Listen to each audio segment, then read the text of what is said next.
The morning sun painted the Arizona desert in shades of gold and amber as the stagecoach rolled along the dusty trail toward Phoenix. Inside the cramped wooden compartment, 8-year-old Sarah Mitchell pressed her small face against the window, watching the endless landscape of cacti and red rocks pass by. Her bright blue eyes sparkled with wonder at this vast new world, so different from the green hills of Missouri she had left behind. Sarah's parents, Thomas and Mary Mitchell, sat beside her on the hard wooden bench. Her father, a tall man with kind brown eyes and calloused hand from years of farming, had decided to start fresh in Arizona territory after losing their farm to drought and debt.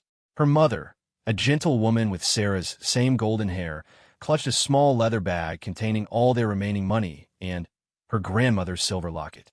"Are we almost there, Papa?" Sarah asked, her voice filled with excitement and innocence. She had been asking this question every hour for the past 2 days of travel. Thomas smiled and ruffled his daughter's hair. "Not much longer now, little one. Phoenix is just over those hills. We'll have a new home soon, and you'll love it there." Mary took Sarah's hand and squeezed it gently. "You'll make new friends, and we'll build a beautiful garden behind our house. Maybe we'll even get you that pony you've been wanting." Sarah's face lit up with joy. She had dreamed of having her own horse since she was 5 years old. The thought of riding across these wide, open spaces made her heart race with anticipation. The other passengers in the stagecoach were a mix of travelers heading west for various reasons. There was Mr. Jenkins, an elderly banker with a stern face but kind eyes, carrying important documents to establish a new bank branch. Mrs. Rodriguez, a young widow with her infant son, was traveling to meet her sister who had promised her work as a seamstress. And there was Jake Morrison, a gruff but honest rancher returning home after selling cattle in Tucson. The driver, Old Pete, had been running this route for 15 years. He knew every rock, every bend, every dangerous spot along the way. His shotgun rider, a young man named Billy, kept watch for trouble while Pete focused on the horses. They had made this journey hundreds of times without serious incident. But this day was different. As the stagecoach rounded a bend near Devil's Canyon, a place where red rocks rose high on both sides of the narrow trail, Pete noticed something that made his blood run cold. The horses began to act nervous, snorting and pulling against their harnesses. Billy gripped his rifle tighter and scanned the rocks above. "Something ain't right," Pete muttered under his breath. Suddenly, the silence of the desert was shattered by war cries echoing off the canyon walls. A group of Apache warriors appeared on the rocks above, their faces painted with symbols of war. But these were not the peaceful Apache who sometimes traded with the settlers. These were renegades, outcasts from their own tribe, led by a cruel man named Crooked Knife who had turned to raiding and killing for profit. The attack came swift and terrible. Arrows whistled through the air, and gunfire erupted from multiple directions. Pete tried to whip the horses into a run, but one of the lead horses was struck by an arrow and fell, tangling the others in their harnesses. Inside the coach, chaos erupted. The passengers screamed as bullets shattered the windows. Thomas Mitchell threw himself over his wife and daughter, trying to protect them with his own body. "Get down, Sarah. Stay down." Jake Morrison drew his pistol and began firing back through the broken windows, but they were vastly outnumbered. Mrs. Rodriguez clutched her baby, tears streaming down her face as she tried to shield him from the violence. Mr. Jenkins, despite his age, grabbed a fallen rifle and joined the fight. The battle lasted only minutes, but it felt like hours. When the gunfire finally stopped, an eerie silence fell over the canyon. The attackers had achieved their goal. The stagecoach was stopped, its passengers and crew either dead or wounded. Sarah, pressed beneath her father's still form, could barely breathe. She felt something warm and wet on her dress and realized with horror that it was blood. "Papa," she whispered, but there was no answer. "Mama." The voices of the raiders grew closer as they approached the overturned coach. Sarah heard them speaking in a language she didn't understand, their tone harsh and threatening. Through a crack in the wooden wall, she could see moccasined feet walking past. Crooked Knife ordered his men to search the coach for anything valuable. They pulled out the bodies one by one, taking money, jewelry, and anything else worth selling. Sarah remained hidden beneath her father's coat, too terrified to move, too shocked to fully understand that her parents were gone forever. But someone else was watching from the high rocks above. Taze, whose name meant strong as the mountain, was a legendary Apache warrior known throughout the territory. Unlike Crooked Knife and his band of renegades, Taze followed the old ways, the honorable path of his ancestors. He had been tracking Crooked Knife for weeks, knowing that the renegade's actions brought shame upon all Apache people. From his hidden position, Taze watched the massacre with growing anger. This was not warfare. This was butchery. Women and children lay dead beside the overturned coach, their only crime being in the wrong place at the wrong time. As Crooked Knife's men finished their looting and prepared to leave, Taze noticed something they had missed. A small movement near the coach caught his keen eyes. There, partially hidden beneath a man's coat, was a child. A little girl with golden hair, alive, but paralyzed with fear. Taze faced a difficult choice. His people and the white settlers had been enemies for generations. Many of his own family had been killed by soldiers and settlers. He had every reason to leave the child to her fate. But deep in his heart, Taze followed a code of honor that his grandfather had taught him. The innocent should be protected, regardless of the color of their skin. He waited until Crooked Knife and his men disappeared into the desert, their horses' hoofbeats fading into silence. Then, moving as quietly as a shadow, Taze climbed down from the rocks and approached the destroyed stagecoach. Sarah heard soft footsteps and held her breath, certain that the raiders had returned. When the coat was gently lifted from her face, she found herself looking up at a tall, powerful man with long black hair and dark, intelligent eyes. He wore buckskin clothing and had intricate patterns painted on his face, but his expression was not cruel like the others. There was something in his eyes that reminded her of her father, strength mixed with kindness. Taze looked down at the frightened child and felt his heart stir with unexpected emotion. She was so small, so vulnerable. Her blue eyes were wide with terror, but she did not scream or try to run. Perhaps she sensed that he meant her no harm. "Little one," he said softly in English, surprising himself by using the white man's language. He had learned it years ago from a missionary, though he rarely had reason to speak it. "You're safe now." Sarah stared up at him, unable to speak.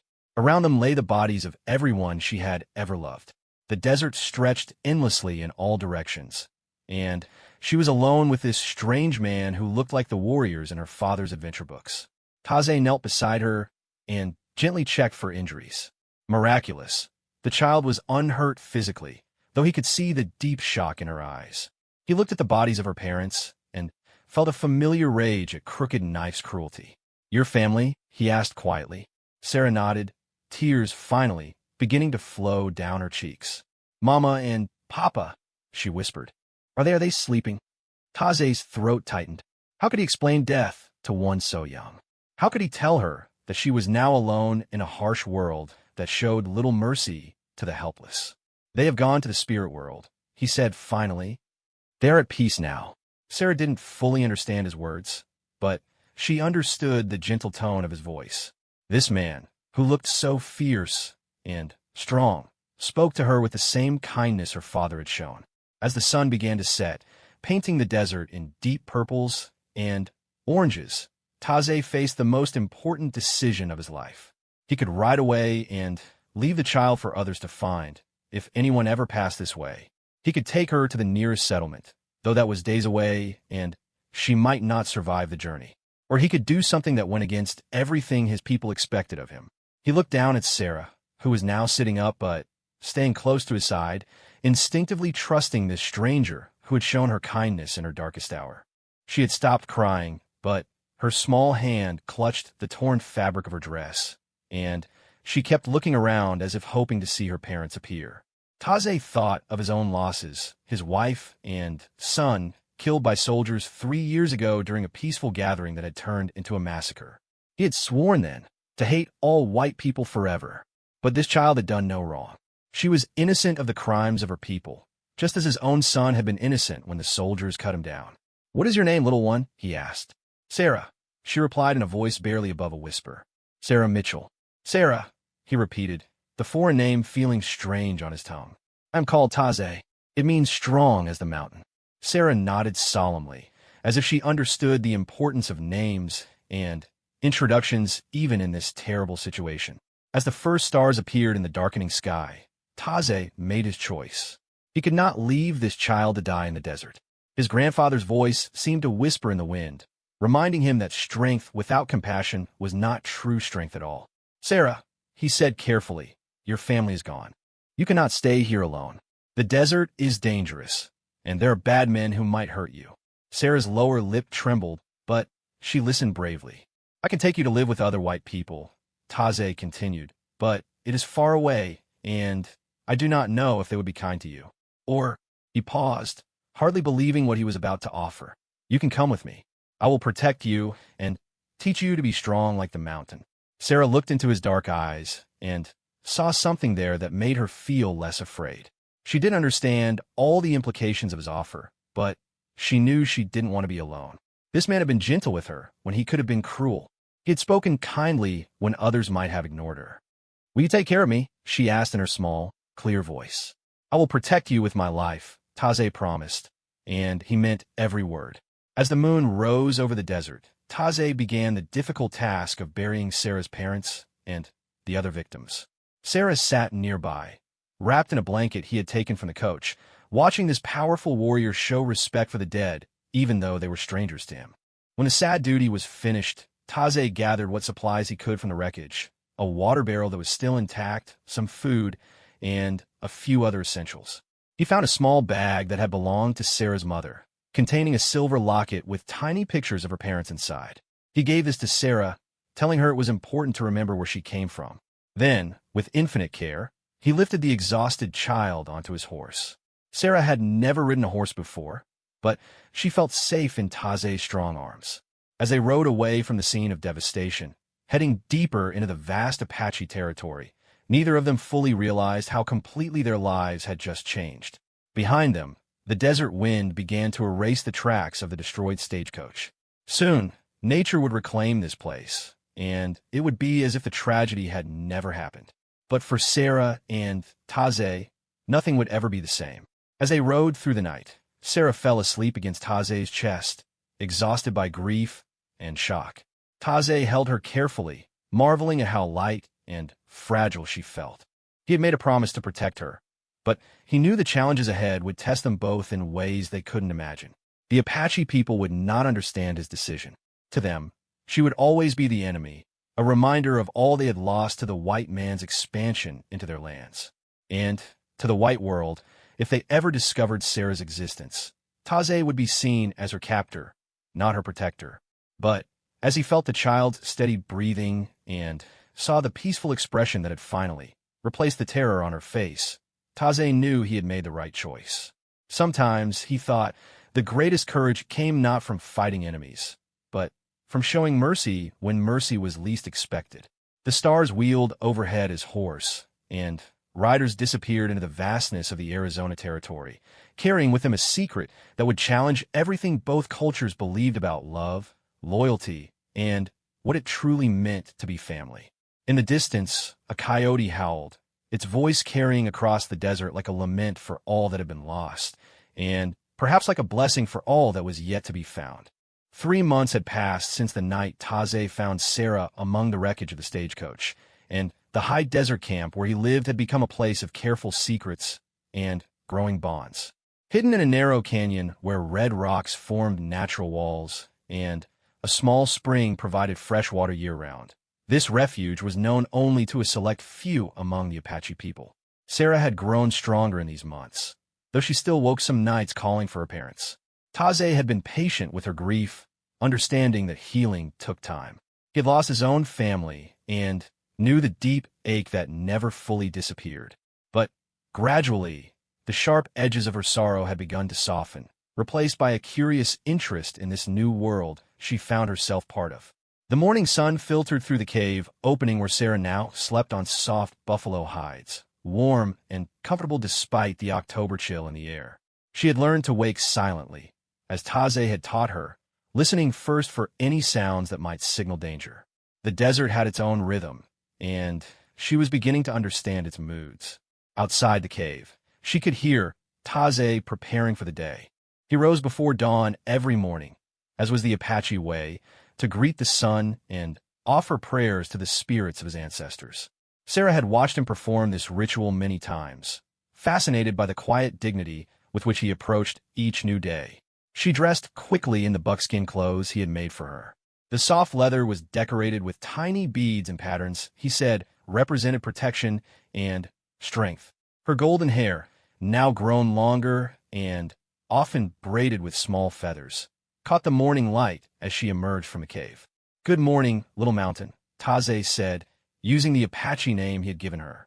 He explained that mountains were sacred to his people because they stood tall and strong against all storms, just as she had shown courage in surviving her terrible loss. "Good morning," Sarah replied in Apache, her pronunciation improving each day. Taze insisted she learn his language properly, saying that words were like tools. The better you understood them, the more useful they became. For breakfast, they shared dried meat, wild berries, and a type of bread made from ground acorns. Sarah had learned to appreciate these simple foods, though she sometimes still missed her mother's apple pie and the sweet milk from their cow back in Missouri.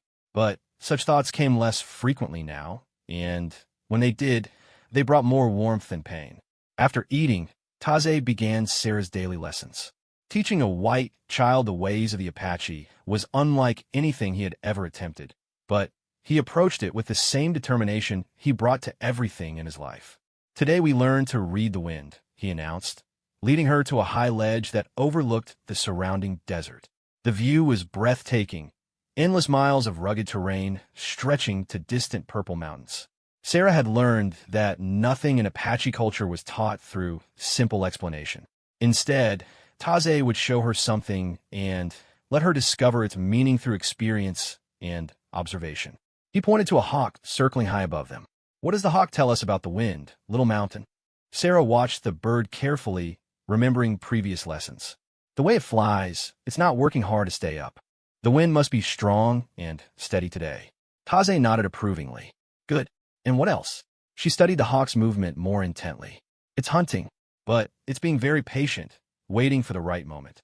"Yes, the hawk teaches us that strength is nothing without patience, and patience is nothing without the wisdom to know when to act."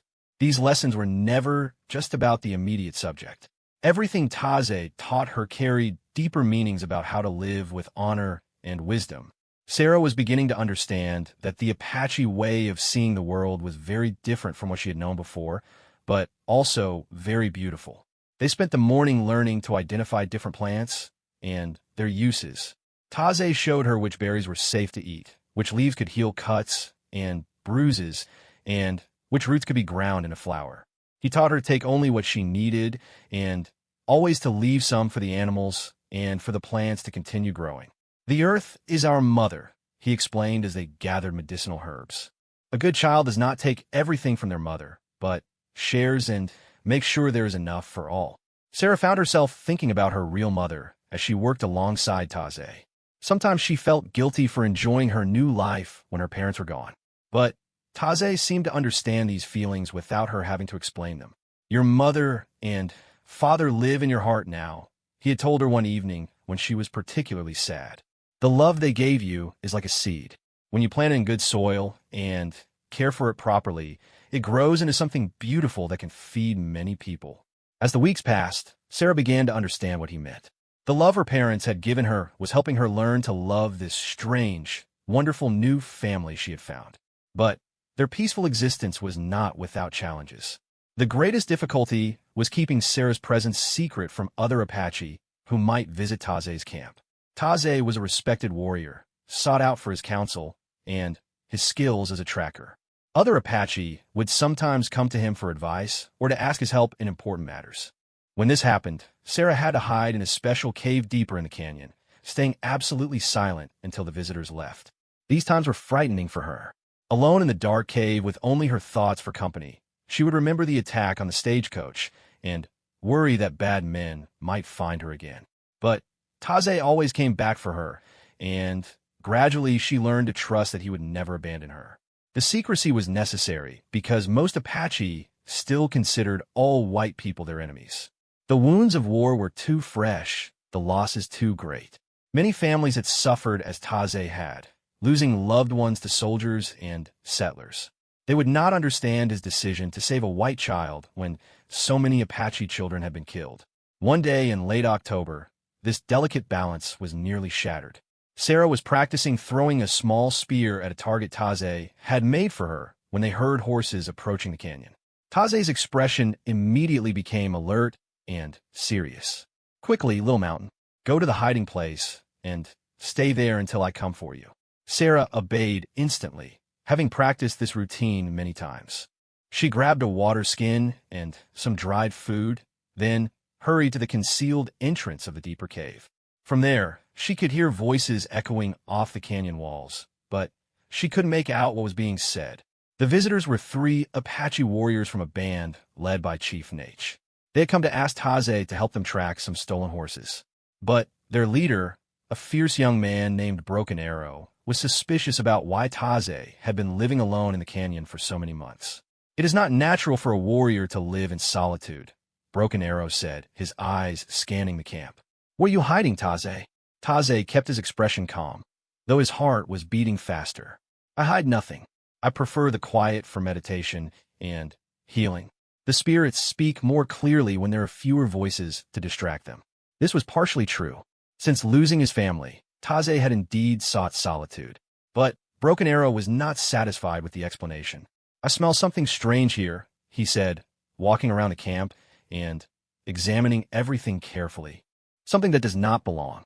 Sarah, hidden in her cave, pressed herself against the rock wall and tried to make herself even smaller.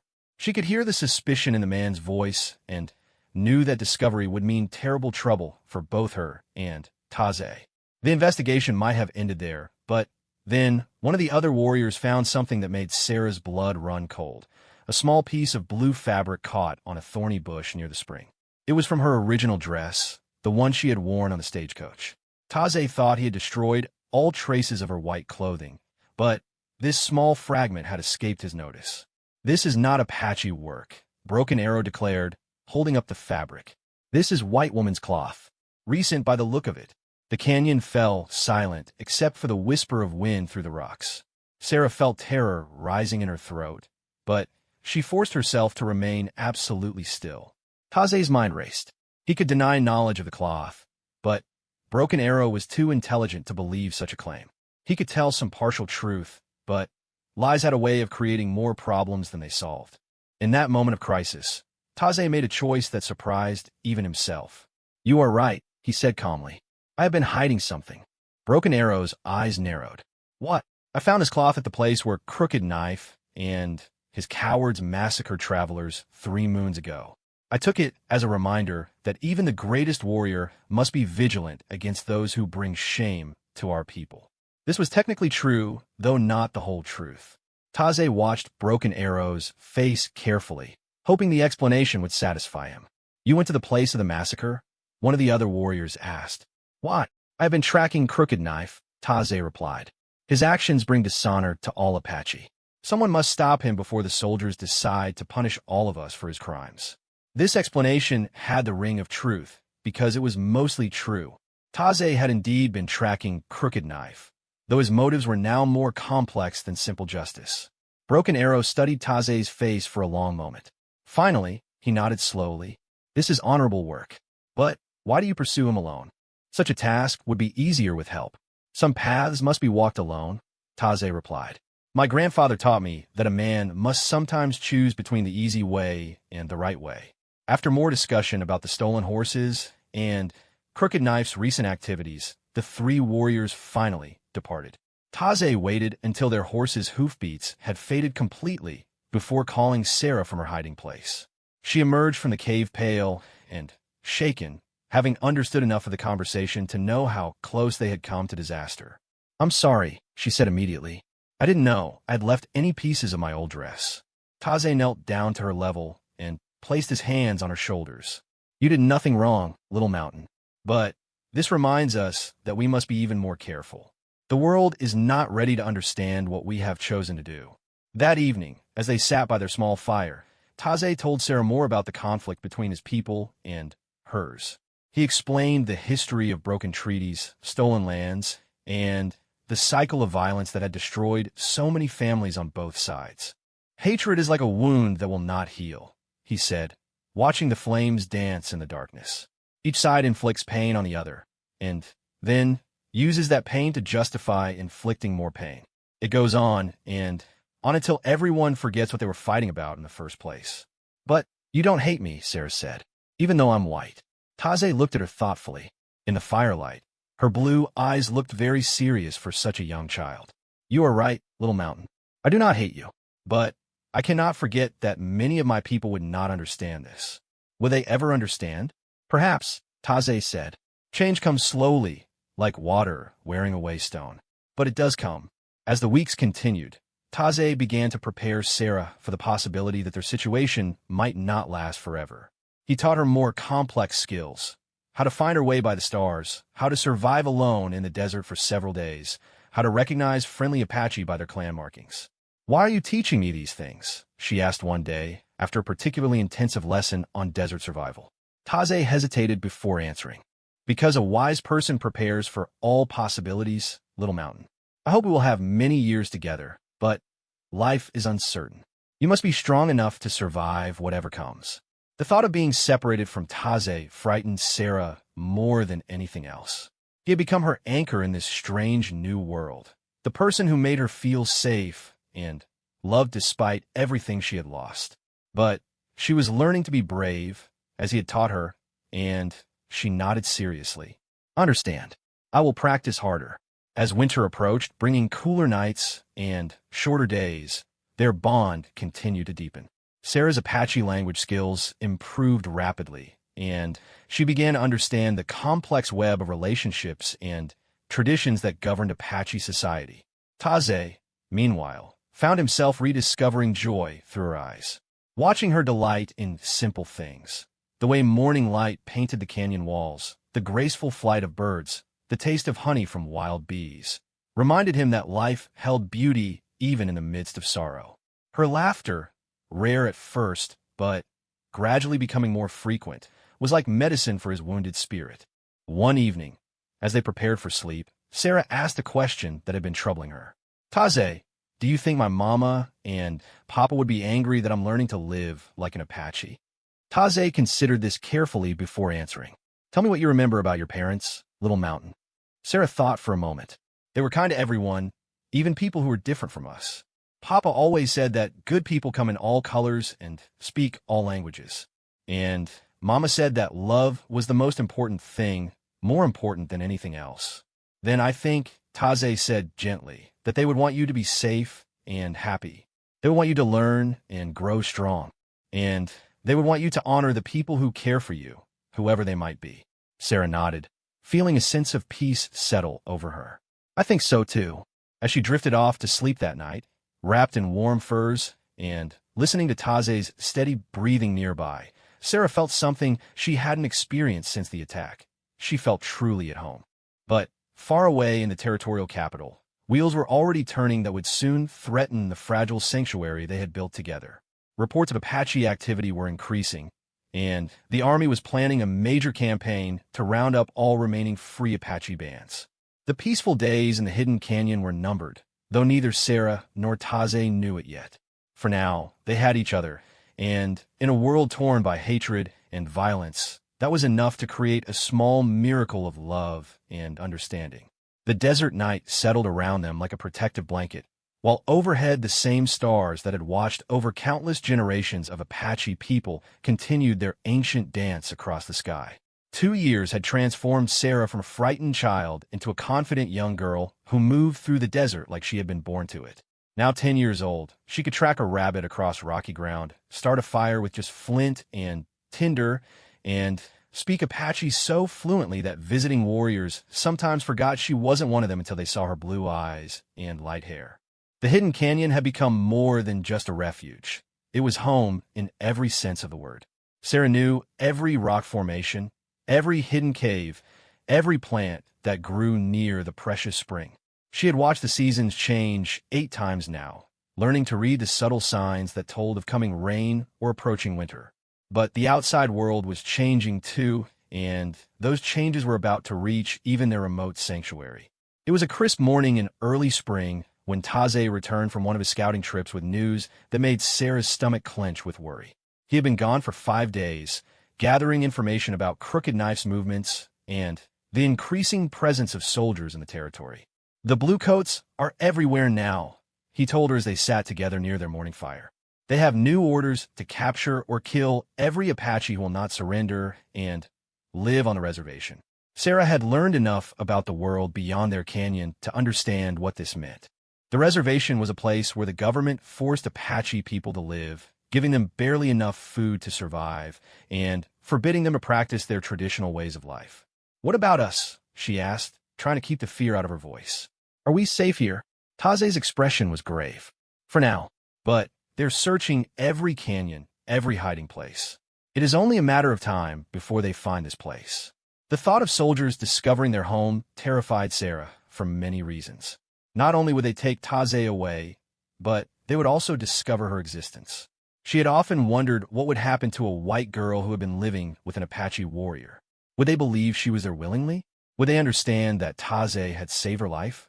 Over the next few weeks, Taze began making preparations for the possibility that they might have to leave quickly. He showed Sarah several escape routes from the canyon and taught her to recognize the sound of approaching soldiers from great distances. "Remember, Little Mountain," he said as they practiced moving silently through the rocks. "If we are ever separated, go to the sacred cave we showed you. Wait there for 1 full moon. If I do not come by then, follow the river south until you reach the Mexican border. There are people there who will help you." "I won't leave without you," Sarah said firmly. "You will if I tell you to," Taze replied with equal firmness. A warrior follows orders, even when those orders are painful. Their lessons became more intensive. Taze taught Sarah advanced tracking skills, showing her how to follow sign that was so subtle only expert eyes could detect it. He also began training her in the use of weapons, not just the spear and bow she had been practicing with, but also the knife techniques that might save her life in close combat. "I don't want to hurt anyone," Sarah protested during one particularly difficult knife lesson. "Neither do I," Taze replied. "But sometimes we must choose between causing harm and allowing greater harm to occur. A warrior's strength is measured not by how much damage they can inflict, but by how well they protect those who cannot protect themselves." These philosophical discussions had become an important part of Sarah's education. Taze wanted her to understand not just the practical skills of survival, but the moral framework that should guide her use of those skills. One evening, as they watched the sunset paint the canyon walls in brilliant reds and golds, Sarah asked a question that had been troubling her for weeks. "Taze, what am I really? Am I Apache or am I white?" It was a question that went to the heart of her identity struggle. She felt Apache in her heart. She thought in their language now, dreamed their dreams, understood their way of seeing the world. But her appearance marked her as forever different, forever other. Taze pondered this question for a long time before answering. "What makes a person Apache, Little Mountain? Is it the color of their skin? The place they were born? The blood that flows in their veins?" "I don't know," Sarah admitted. "I think," Taze said slowly, "that being Apache means living by Apache values. It means understanding that all things are connected. The earth, the sky, the animals, the people. It means treating others with respect and honor. It means being brave when bravery is needed and wise when wisdom is required. It means remembering that we are part of something greater than ourselves." He looked at her seriously. "By those measures, you are more Apache than many who were born to Apache parents. But you're also something else. You are a bridge between two worlds that have forgotten how to speak to each other." "What does that mean?" "It means that someday you might be able to help our peoples understand each other instead of always fighting. That is a great responsibility, but also a great gift." Sarah wasn't sure she understood all the implications of what he was saying, but she sensed its importance. She had begun to have dreams, sometimes where she saw herself standing between groups of Apache and white people, speaking to both sides in their own languages, helping them find common ground. But such dreams seemed very far away from their current reality, where discovery by either side could mean disaster. That reality came crashing down on them sooner than either expected. It was mid-morning on a day that had started peacefully. Sarah was practicing her archery while Taze worked on repairing a bridle for his horse. The spring air was warm and pleasant, filled with the sweet scent of desert flowers that bloomed briefly after the recent rains. The first sign of trouble was the behavior of the animals. The birds that usually sang in the trees near the spring suddenly fell silent. Taze's horse raised its head and snorted nervously, its ears pricked forward toward the canyon entrance. Taze and Sarah exchanged a single look. They both knew immediately that strangers were approaching. Without a word, Sarah grabbed her emergency pack and headed for the hiding cave while Taze quickly concealed all signs of her presence. But this time was different. As Sarah reached the cave entrance, she heard something that made her blood freeze. Voices speaking English, and one of them was a woman's voice. Hiding in the shadows, Sarah peered toward the canyon entrance and saw a sight that shocked her to her core.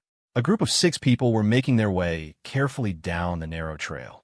4 were soldiers, but 2 were civilians, a man and a woman dressed in the simple clothes of frontier settlers. What made Sarah's heart nearly stop beating was that the woman looked remarkably like her own mother. The same golden hair, the same slight build, the same way of moving that Sarah remembered from her earliest years. As the group drew closer, Sarah could hear them talking. "Are you certain this is the place?"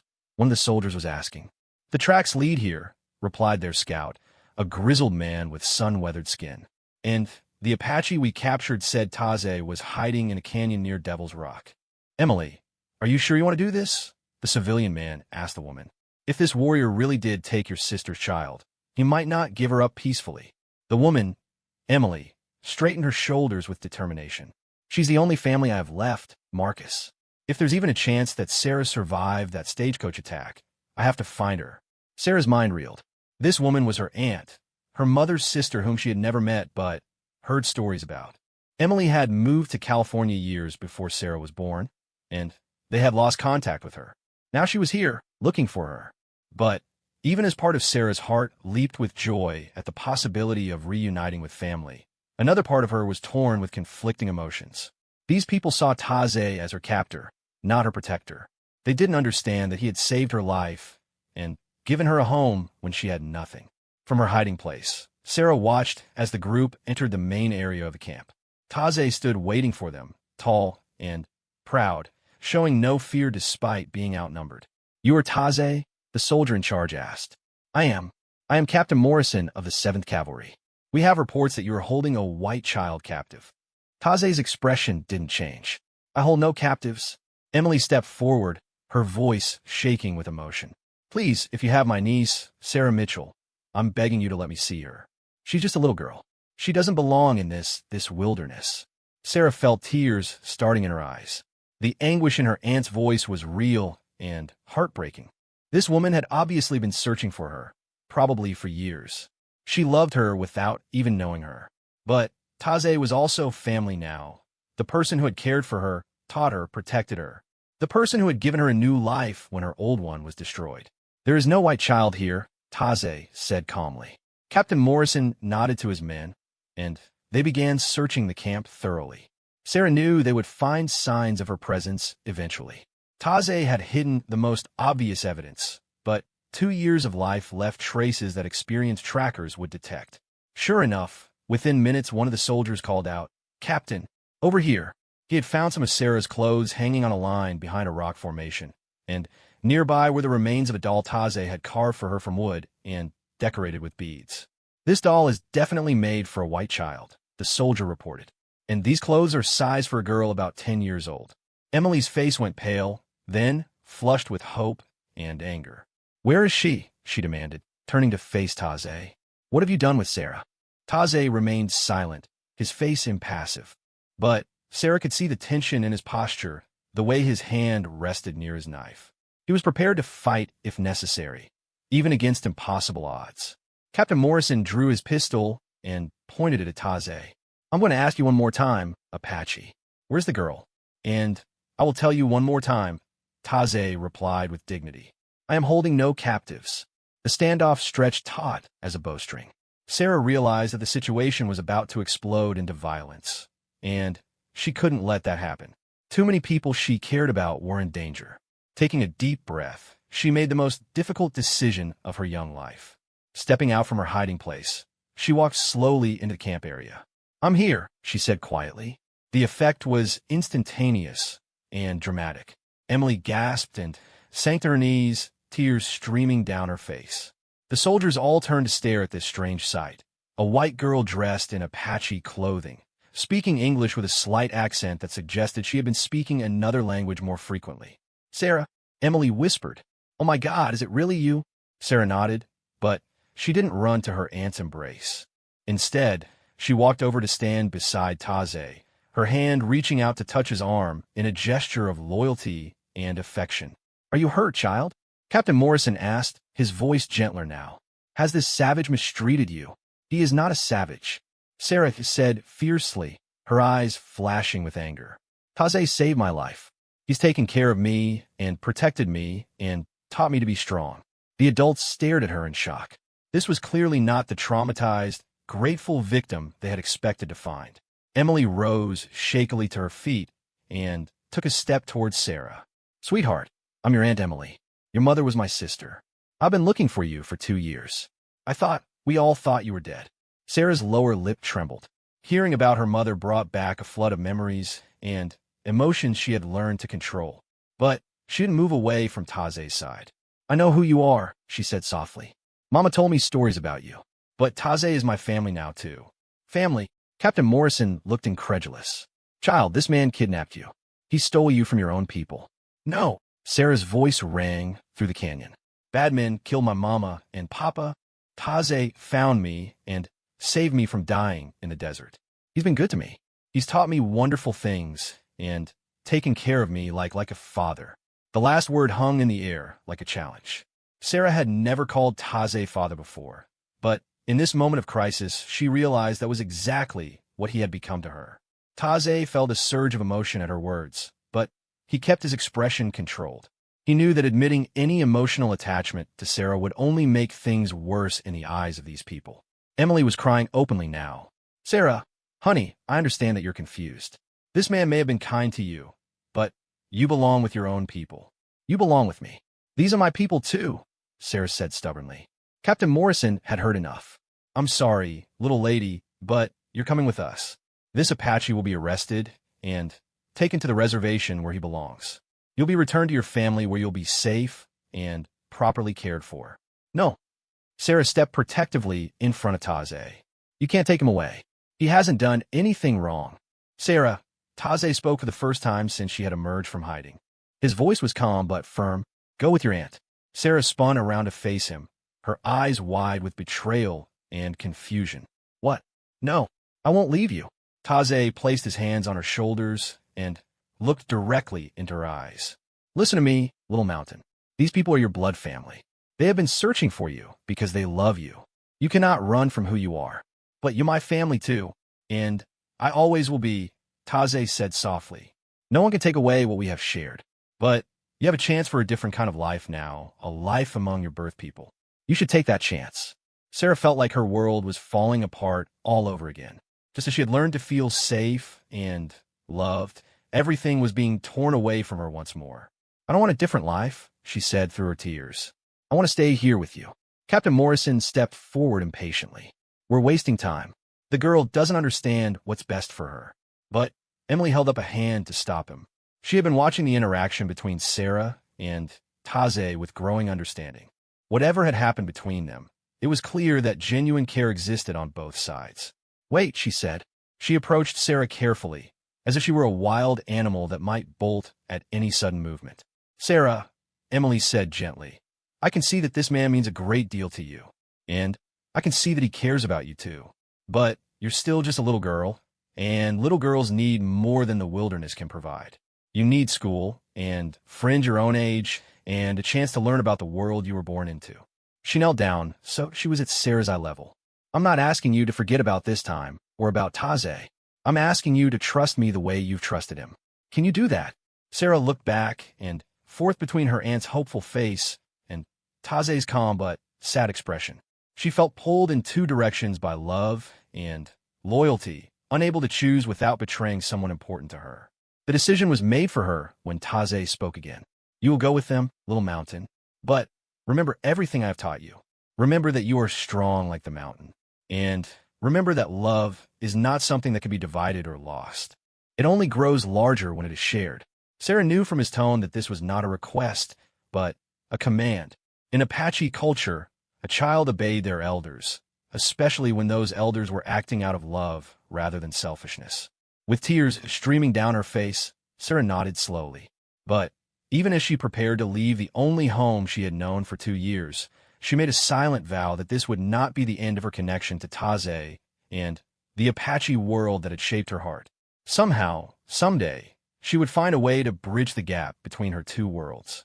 As the group prepared to leave the canyon, taking Sarah away from everything that had given her life meaning for the past 2 years, none of them could have imagined how dramatically this moment would reshape all their futures. 6 months had passed since Sarah was taken from the canyon, and her new life in the town of Phoenix felt like wearing clothes that didn't fit properly. Everything was too tight, too formal, too disconnected from the rhythms of a natural world that had become part of her soul. Emily had tried her best to help Sarah adjust, but the transition had been far more difficult than anyone had anticipated. The house in town, with its 4 walls and ceiling, felt like a cage after the open spaces of the desert. The sounds of carriages and machinery replaced the whisper of wind through rocks and the calls of wild birds. Most challenging of all, Sarah was expected to behave like a proper young lady of 1885, which felt like playing a character in a story she didn't want to be part of. The first few weeks had been the hardest. Sarah would wake up every morning expecting to see the familiar red rocks of the canyon, only to find herself staring at wallpaper decorated with tiny pink roses. She would listen for Taze's quiet movements as he prepared for the day, but instead hear the sounds of Emily making breakfast in the kitchen below. At night, she would lie awake in the soft feather bed that felt nothing like the warm buffalo hide she was accustomed to, staring out the window at the few stars visible through the town's lights, and wonder if Taze was looking at the same sky. Emily tried everything she could think of to help Sarah feel at home.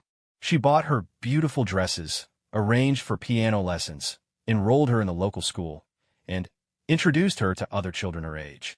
But each kindness only seemed to emphasize how out of place Sarah felt. The school was particularly difficult. The other children stared at her with curiosity and suspicion, whispering among themselves about the girl who had lived with wild Indians. The teacher, Mrs. Henderson, was kind but clearly had no idea how to handle a student who could track animals and start fires but couldn't do basic arithmetic or read simple English words. "Sarah, dear," Mrs. Henderson said one afternoon after class, "you're obviously an intelligent child, but you seem to have some gaps in your education. Perhaps we should arrange for some special tutoring." Sarah nodded politely, but inside she was thinking about how Taze's teaching had covered so much more than reading and writing. He had taught her to understand the connections between all living things, to read the stories written in animal tracks and cloud formations, to find strength in solitude and wisdom in silence. None of that seemed to matter in this world of books and proper behavior. The only person who seemed to understand her struggles was Marcus, Emily's husband-to-be. He was a gentleman who worked as a doctor in town, and he had traveled enough to appreciate that there were many different ways of seeing the world. One evening, about 3 months after Sarah's arrival, Marcus found her sitting on the front porch, staring toward the mountains that rose in the distance. "Mind if I join you?" he asked. Sarah shook her head, and Marcus settled into the chair beside her. "You're thinking about him, aren't you?" he said quietly. "About Taze." Sarah was surprised by his directness. Emily had made it clear that she preferred not to talk about Sarah's time with the Apache, believing it would be easier for her to move forward if she focused on the present rather than dwelling on the past. "Sometimes," Sarah admitted. "What do you miss most?" Sarah thought carefully before answering. The way everything made sense there. Every lesson had a purpose. Every day felt important. "Here, I feel like I'm just waiting for something." Marcus nodded thoughtfully. I spent some time among the Cherokee when I was studying medicine back east. I learned more about healing in those few months than I had in years of formal schooling." This was the first time anyone had spoken positively about her experience with the Apache. Sarah felt a spark of hope. Really? Different doesn't mean wrong, Sarah. It just means different. The challenge is figuring out how to honor both parts of who you are. Over the following weeks, Marcus became Sarah's ally in navigating her new world. He helped her understand why certain behaviors were expected in town society, while also acknowledging the value of what she had learned from Taze. But the real turning point came when Sarah overheard a conversation that changed everything. She had been upstairs, supposedly doing needlework, when she heard voices from the kitchen below. Emily was talking to Mrs. Patterson, the pastor's wife, and their words made Sarah's blood run cold. I'm telling you, Emily, that child is never going to fit in properly as long as she has those savage ideas in her head, Mrs. Patterson was saying. You need to be firmer with her. Forbid her from speaking that heathen language. And for heaven's sake, stop letting her go barefoot in the house like some wild creature. She's adjusting, Emily replied defensively. It just takes time. What she needs is to be sent to the Indian school in Carlisle, Mrs. Patterson continued. They know how to properly civilize children who have been corrupted by savage ways. Kill the Indian to save the man, as they say. Sarah felt sick to her stomach. She had heard terrible stories about the government schools where Indian children were sent to have their culture beaten out of them. The thought of being sent to such a place was terrifying, but even more frightening was the realization that some people saw her Apache upbringing as a disease that needed to be cured. That night, Sarah made a decision that would change the course of her life once again. She waited until the house was quiet, then carefully gathered a few essential supplies: water, dried food, a warm blanket, and the silver locket that contained her parents' pictures. She also took the small knife Taze had given her, which she had hidden under a loose floorboard in her room. Moving as silently as Taze had taught her, Sarah slipped out of the house and into the desert night. She had one goal: to find Taze and warn him that the soldiers were still looking for him. During her months in Phoenix, she had overheard enough conversations to piece together that the Army's campaign against free Apache bands was intensifying. Captain Morrison had mentioned that Taze had escaped capture after their encounter at the canyon, but patrols were still searching for him. Sarah knew the desert well enough to travel at night and hide during the day. Her months of civilized living hadn't erased the skills Taze had taught her. If anything, her time away had made her appreciate those skills even more. It took her 4 days to reach the area where she thought Taze might be hiding. She knew he wouldn't return to the canyon. It had been compromised, but there were other places he had shown her, secret spots that only someone who knew the land intimately could find. She found him at the third location she checked, a hidden valley accessible only through a narrow crack in the rocks. He was camped near a small spring, his horse grazing on the sparse grass nearby. When she appeared at the edge of his camp, Taze's hand went immediately to his weapon, then stopped as he recognized her. "Little Mountain," he said, and his voice held a mixture of joy and concern. "What are you doing here?"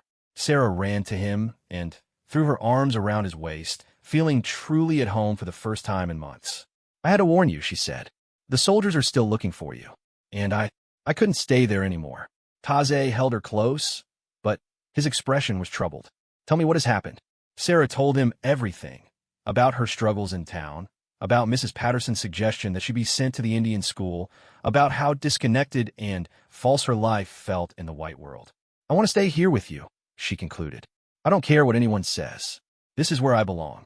Taze listened to everything she said, then gently set her away from him so he could look into her eyes. "Little Mountain, do you remember what I taught you about the 2 types of strength?" Sarah nodded. "Physical strength and spiritual strength." "Yes. And what did I say about spiritual strength?" "That it comes from accepting difficult truths and choosing to do what is right even when it is painful." "You have shown great spiritual strength by coming here to warn me," Taze said. "But now you must show even greater strength by returning to your aunt." "No." Sarah's eyes filled with tears. "I can't go back there. They want to make me forget everything you taught me. They want to pretend that you don't exist, that this part of my life never happened." "Then you must not let them," Taze said firmly. "You must be strong enough to remember who you are no matter where you live or what others expect of you." He stood and walked to his saddlebags, returning with something that made Sarah gasp. It was a beautiful necklace made of silver and turquoise, crafted in the traditional Apache style, but incorporating design elements that were clearly meant to represent her. Blue stones for her eyes, golden beads for her hair. "I made this for you," he said, placing it around her neck. "It is a symbol that you carry both worlds within you. You are Apache in your heart, but you are also the daughter of Thomas and Mary Mitchell. You are the bridge I told you about, the one who might help our peoples understand each other. But how can I be a bridge if I'm trapped in one world?" "By refusing to choose sides," Taze said. "By insisting on being exactly who you are, not who others want you to be. By speaking the truth about both worlds, the good and the bad of each." They spent the next 2 days together, And during that time, Taze taught Sarah perhaps the most important lesson of her life. He showed her how to carry her Apache identity within her heart while living in the white world. When they try to make you ashamed of what you learned here, remember the hawk, he said. The hawk soars high above the earth, but it never forgets that it belongs to the sky. You can live among your birth people without forgetting the people who raised you. He also gave her practical advice about how to navigate the expectations of town society while maintaining her core values. Be respectful, but not servile, he told her. Learn their ways, but do not let those ways replace your own. And remember that strength sometimes looks like submission, but only when that submission serves a greater purpose. On the third morning, Taze told Sarah it was time for her to return to Phoenix. Your aunt will be worried sick, he said, and every day you are gone, the danger increases for both of us. Sarah knew he was right, but the thought of leaving him again was almost unbearable. When will I see you again? She asked. I do not know, Taze admitted. The world is changing, Little Mountain. My people are being forced onto reservations, and the old ways are disappearing. But remember this, what we have shared can never be taken away. It lives in your heart, and it lives in mine. Distance cannot destroy it, and time cannot diminish it. He walked with her to the edge of the valley, then stopped. From here, you must go alone, he said. But you're never truly alone. The spirits of your ancestors, both Apache and white, go with you. And my love goes with you always. Sarah hugged him one last time, memorizing the feeling of safety and belonging she felt in his arms. I love you too, she whispered. And I promise I won't forget who I am. As she walked away, Sarah felt something she had never experienced before, a sense of wholeness that came not from choosing between her two identities, but from accepting both of them as equally valid parts of herself. The journey back to Phoenix took her 3 days, and by the time she reached the outskirts of town, she could see search parties returning from their unsuccessful hunt for her. Emily was standing on the front porch, her face streaked with tears, when Sarah appeared at the front gate. Sarah! Oh my God, Sarah! Emily ran to her and gathered her into a fierce embrace. Where have you been? We've been searching everywhere. I want to say goodbye, Sarah said simply. Emily pulled back to look at her, and something in Sarah's expression made her pause. There was a calmness there that hadn't been present before, a sense of settled purpose. Goodbye to whom? To Taze. I needed to tell him I was safe, and I needed to tell him goodbye properly. Emily's face went pale. Sarah, you could have been killed out there. There are dangerous animals and bandits and wild Indians. There are also beautiful sunrises and wise teachings and people who love each other enough to make difficult choices, Sarah replied. That evening, as the family sat around the dinner table, Sarah made an announcement that surprised everyone. I want to go back to school, she said, and I want to learn everything I can about the white world. But I also want to keep speaking Apache, and I want to wear this necklace that Taze made for me, and I want to practice the meditation he taught me. Emily started to object, but Marcus placed a gentle hand on her arm. That sounds perfectly reasonable to me, he said. A person should honor all parts of their heritage. Mrs. Patterson, who happened to be visiting, looked scandalized. You can't seriously be encouraging this child to cling to savage customs. Sarah turned to face her with a directness that made the older woman step back. They are not savage customs, Mrs. Patterson. They are sacred customs that taught me to be brave and honest and kind. If those things are savage, then I am proud to be savage. The room fell silent. Finally, Emily spoke up. Sarah is my family, she said firmly, and I will not allow anyone to speak disrespectfully about any part of her life or education. It was the beginning of a new understanding in the Mitchell household.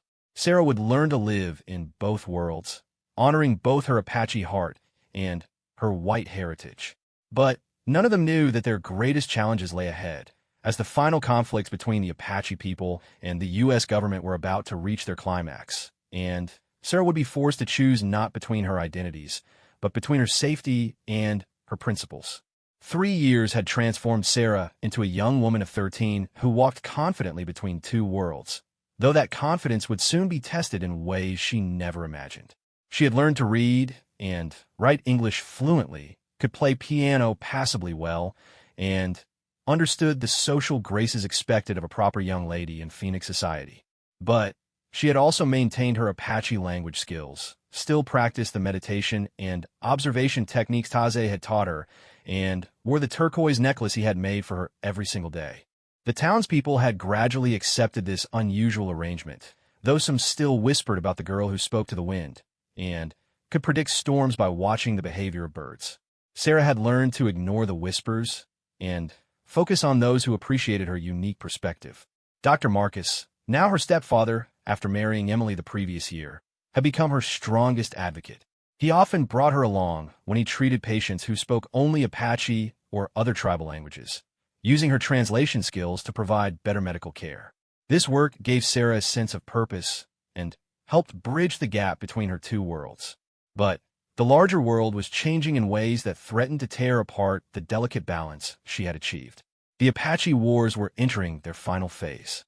Geronimo, the last great Apache leader still fighting for freedom, had been captured and exiled to Florida along with many of his followers. The territorial government was celebrating what they called the end of the Apache problem, but Sarah knew the truth was more complicated. She had been secretly maintaining contact with Taze through a network of Apache women who came to town to trade. These women, who lived on the reservation but remembered the old ways, would sometimes carry messages between Sarah and her Apache father. Through them, she learned that Taze was still free but being hunted more intensively than ever. The messages were always brief and carefully coded, but they meant everything to Sarah. They reminded her that she was not forgotten by the man who had shaped her heart and soul during her most formative years. One autumn morning, everything changed. Sarah was helping Dr. Marcus in his clinic when a commotion outside drew their attention. Through the window, they saw a group of soldiers escorting a wagon filled with Apache prisoners toward the train station. Sarah's heart clenched as she recognized some of the faces. These were peaceful Apache who had been living quietly on the reservation, not the warriors the army claimed to be pursuing. Among the prisoners, her blood turned to ice as she spotted a familiar figure. Taze sat in the back of the wagon, his hands bound, his head held high despite his circumstances. Even in captivity, he maintained the dignity and strength that had always defined him. Without thinking, Sarah ran outside, pushing through the crowd that had gathered to watch the spectacle. Dr. Marcus followed close behind, concerned by her sudden distress. "Taze," Sarah called out, not caring who heard her or what they might think. The Apache warrior turned toward the sound of her voice, and their eyes met across the crowd. For a moment, time seemed to stop. In his gaze, Sarah saw love, pride, and a deep sadness. But she also saw something else, a message of warning. Captain Morrison, who was leading the prisoner convoy, noticed the exchange and rode his horse closer to where Sarah stood. "Stand back, miss," he ordered. "These are dangerous criminals." "That man is not a criminal," Sarah said firmly, her voice carrying clearly in the morning air. "His name is Taze, and he's a good man who has never harmed an innocent person." A murmur went through the crowd. Most people in Phoenix knew Sarah's story by now, but hearing her defend an Apache prisoner was still shocking. Captain Morrison's eyes narrowed as he recognized her. "You're the Mitchell girl, aren't you? The one we rescued from this savage 3 years ago." "He didn't capture me," Sarah replied, her voice steady despite the fear churning in her stomach. "He saved my life, and he's not a savage. He's the most honorable man I've ever known." The captain looked incredulous. "Young lady, this man kidnapped you and held you prisoner for 2 years. The fact that he didn't kill you doesn't make him honorable." "He never held me prisoner." Sarah's voice rose with indignation.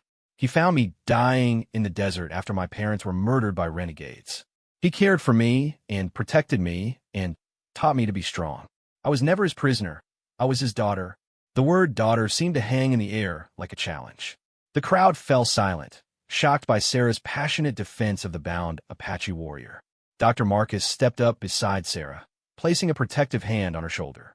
"Captain, perhaps this conversation should continue in private." But Captain Morrison was not finished. "I think the people of Phoenix have a right to know that we have a young woman in their community who has been corrupted by savage thinking. Perhaps Miss Mitchell needs to remember which side she belongs on." Sarah felt a flash of the fierce anger that Taze had taught her to control, but never to suppress entirely. When righteous anger served justice, he had said, it was a tool to be used wisely. "I belong on the side of truth," she said clearly. And the truth is that Taze is a better man than those who would judge him without knowing him. Before Captain Morrison could respond, one of the Apache prisoners in the wagon began to sing. It was a traditional song of courage in the face of death, and soon other prisoners joined in. The haunting melody echoed off the buildings of Phoenix, filling the air with the sound of unbroken spirits. Taze's voice rose above the others, and Sarah recognized the words. It was a song he had taught her long ago, about the mountain that stands strong against all storms. She felt tears welling in her eyes as she understood his message. He was telling her to be strong, to stand firm in her beliefs no matter what happened to him. The wagon began to move again, heading toward the train that would carry the prisoners to exile in far-off Florida. As it passed near Sarah, Taze looked at her one last time and spoke a single word in Apache, "Daughter." Captain Morrison heard him and turned to Sarah with a cold smile. "It seems your savage friend has just provided evidence of his own guilt. That sounds like an admission that he did indeed take you from your rightful family." "It was an admission of love," Sarah replied quietly. "Something you apparently wouldn't recognize." As the wagon disappeared around a corner, Sarah felt a piece of her heart go with it. But she also felt something else, a burning determination to make sure Taze's sacrifice meant something. That evening, as the family gathered for dinner, Emily tried to address what had happened in town. "Sarah, honey, I know you have complicated feelings about your time with the Apache, but you have to understand that publicly defending that man could cause problems for our family." "What kind of problems?" Sarah asked. "People might question your loyalty," Emily explained gently. "They might think you can't be trusted, that your sympathies lie with the wrong side." Sarah set down her fork and looked directly at her aunt. "My sympathies lie with justice and truth. If that makes me untrustworthy in some people's eyes, then those people's opinions aren't worth having." Dr. Marcus nodded approvingly. "I think Sarah showed great courage today. It takes strength to defend what's right when it would be easier to stay silent." But Emily looked worried. "Courage is admirable, but it can also be dangerous. There are people in this territory who have lost family members to Apache raids. They won't appreciate Sarah's perspective." As if to prove Emily's point, there was a loud knock at the front door. Dr. Marcus went to answer it and found Sheriff Williams standing on the porch with a serious expression. "Evening, document. I need to speak with your stepdaughter about what happened today." Sarah came to the door, her chin raised with quiet defiance. "Good evening, Sheriff Williams. Miss Sarah, I've received several complaints about your outburst this morning. Some folks are concerned that you might be providing information to hostile Apache." "The only hostile people I saw today were wearing U.S. Army uniforms," Sarah replied. Sheriff Williams sighed. "Look, I know you mean well, Miss Sarah, but some folks are talking about having you investigated as a possible Apache sympathizer. I'm trying to keep things calm, but you need to be more careful about what you say in public." "Are you telling me I don't have the right to speak the truth?" "I'm telling you that the truth is more complicated than you might think. There have been raids and killings on both sides. Good people have died." Sarah felt Taze's teachings rising in her memory. "Yes, Sheriff, good people have died. On both sides. But that doesn't mean all Apache are bad, any more than it means all white people are good." Dr. Marcus stepped closer to Sarah. "Sheriff, my stepdaughter is a minor who is expressing her personal experiences. Surely that's not a crime." "No, it's not a crime," Sheriff Williams agreed. "But it could become a problem if people decide she's a security risk. I'm just asking for her to be more discreet." After the sheriff left, the family sat in the living room facing the reality that Sarah's public defense of Taze had created consequences none of them had anticipated. "Maybe I should leave," Sarah said quietly. "I don't want to cause trouble for you and Emily." "Absolutely not," Dr. Marcus said firmly. "This is your home, and we stand by you. But we do need to think carefully about how to handle this situation." Over the following days, the pressure on Sarah increased. Some townspeople who had previously been friendly began avoiding her. Mrs. Patterson organized a group of church ladies to petition for Sarah to be re-educated about proper Christian values. Even some of Dr. Marcus's patients began questioning whether they wanted to be treated by a doctor whose family harbored Apache sympathies. But Sarah also discovered that she had more support than she realized. Several townspeople quietly approached her to express their admiration for her courage. Mrs. Rodriguez, the widow who had survived the Stagecoach attack, sought her out specifically. "I want you to know," she told Sarah, "that what you said about that Apache man, it made me think. I've hated all Apache for what happened to us that day. But maybe I've been blaming the wrong people. These conversations gave Sarah hope that minds could be changed, that understanding could replace hatred if people were willing to listen. A month after Taze's capture, Sarah received devastating news through her Apache contacts. The train carrying the prisoners to Florida had been involved in an accident. Several Apache had died, including Taze. The news hit Sarah like a physical blow. She locked herself in her room for 3 days, grieving not just for Taze's death, but for all the conversations they would never have, all the wisdom he would never be able to share. When she finally emerged, Emily and Dr. Marcus could see that something fundamental had changed in her. The pain had carved away any remaining uncertainty about her purpose. "I know what I have to do," she announced at breakfast on the 4th morning. "What's that, sweetheart?" Emily asked gently. "I'm going to become a teacher. I'm going to learn everything I can about both cultures, and then I'm going to teach others. Children need to understand that there are many ways to be human, many ways to be good." Dr. Marcus smiled. "I think that's a wonderful goal, Sarah, but it won't be easy. You'll face opposition from people who don't want these kinds of ideas taught." "Taze taught me that the right path is rarely the easy path," Sarah replied. "But it's still the right path." Over the next several years, Sarah worked tirelessly toward her goal. She completed her formal education in Phoenix while continuing to study Apache culture and language. She corresponded with scholars who were documenting Native American traditions before they were lost forever. She even traveled to the reservation to work with Apache children, helping them navigate between their traditional culture and the demands of the changing world. When Sarah turned 18, she was offered a position teaching at a new school designed to serve both white and Apache children. It was exactly the opportunity she had been preparing for. The night before she was to start her new job, Sarah climbed to the roof of her house and looked out toward the mountains where she had once lived with Taze. In her hand, she held the turquoise necklace he had made for her, its stones catching the starlight. "I kept my promise," she whispered to the desert wind. "I didn't forget who I am." As she spoke, she felt something she hadn't experienced since Taze's death, a sense of his presence, warm and protective and proud. In her heart, she could almost hear his voice telling her that love and wisdom, once shared, become immortal. The next morning, Sarah walked into her classroom for the first time.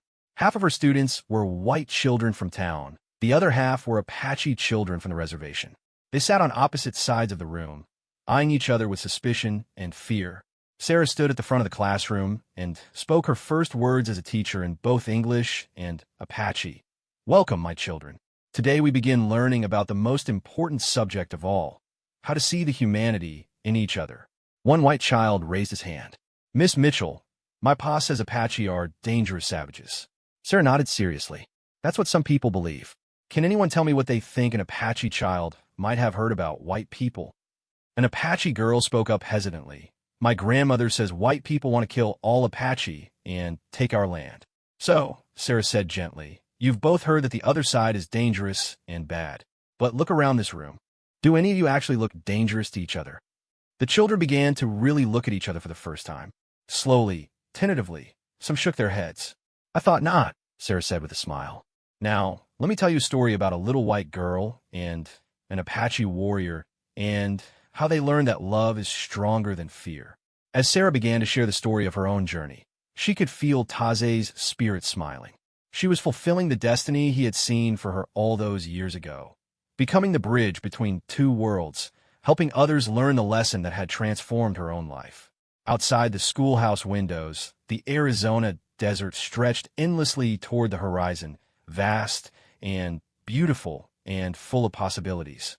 And in that classroom, with children who had been taught to hate each other learning instead to see their shared humanity, the seeds of a better future were being planted. The story of the orphan girl and the legendary Apache warrior had come full circle. Sarah was no longer just surviving between two worlds. She was teaching others how to thrive in the space where different cultures met, creating understanding where once there had been only fear. Years later, when Sarah had become a respected educator and author, writing books about cross-cultural understanding and the Apache way of life, people would ask her about the secret to her success. She would always touch the turquoise necklace she still wore and say simply, "I learned that love is not diminished by being shared among many people or many cultures.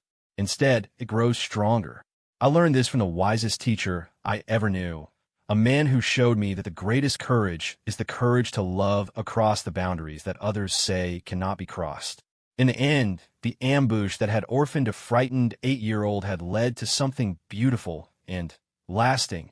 A woman who dedicated her life to ensuring that such tragedies became opportunities for healing rather than revenge, for understanding rather than hatred. And in the vast desert that had witnessed so much sorrow and violence, Sarah's work stood as proof that sometimes the most unlikely families create the strongest bonds, and that love truly can overcome the barriers that divide us.